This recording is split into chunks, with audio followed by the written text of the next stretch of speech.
The last piece of our slideshow player activity is the update slideshow runnable, which helps us get the next image onto the screen and then schedules itself again to be executed by the handler at a 0.5 seconds into the future. So you can see the run method for our runnable, which is pretty straightforward. If the next item index is greater than the size of the slideshow, that means we've completed the slideshow, at which point if we have a playing media player, we reset it and we call finish to return to either the slideshow editor or slideshow activity, depending on which one actually launched the slideshow player. Otherwise, we get the image at the next item index and we use a new load image task to load up that image in a separate thread of execution and then transition between the previously displayed image and the current one if it's not the very first image in the slideshow. We also increment next item index for the next time this run method gets called when we schedule the runnable to be executed in the future. Now the load image task is going to once again be loading images in a separate thread of execution. The image it's going to be loading is the one that gets passed into the execute method for the task, and as you can see here, we're going to call our own method get bitmap to load up that image. That image will then get returned and passed into the onPostExecute method, which in the GUI thread will display the bitmap.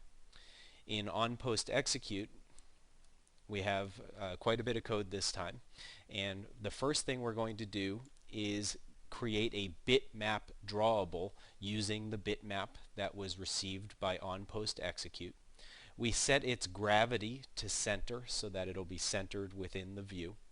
And then at line 200, we get the previous drawable that was displayed on the image view.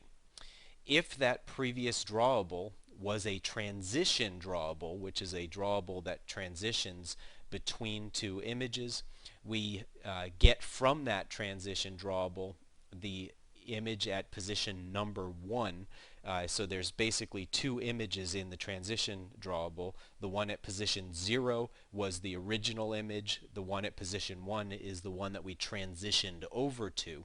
And that one is now going to be the original image for the next transition drawable. If previous was equal to null, meaning that there was not a transition drawable yet, we say to the image view, set image drawable to next, which is the bitmap drawable up above. So this would be for the case of the very first image that's being displayed in the slideshow. And otherwise, we create an array of drawables containing the previous or the original image and the one that we're transitioning to. We create a transition drawable from that array. We set the image view's image drawable to the transition drawable, and then we tell the transition to start the transition process, which is going to transition over a period of 1,000 milliseconds in this case from the previous image to the next image. Now once that whole process is complete, we then schedule a new call to the updateSlideshow runnable for duration milliseconds into the future, which is 5 seconds into the future. And then finally we have our getBitmap method, which is going to retrieve the bitmap to display. And as you can see here, we first use the content resolver that we receive as an argument to open up an image stream for reading the bytes of that image.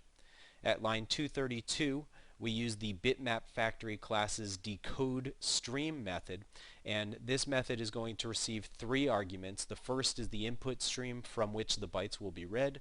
The second is a rectangular region for putting a buffer of space, if you will, padding around the image. And then finally, the last one is the options object, the bitmap .options object, bitmap factory, excuse me, .options object that represents how to downsample the image. So that's going to give us back a bitmap that is sampled to the correct size that we specified. We will then return that bitmap for use up above in the load image task and for displaying that image eventually.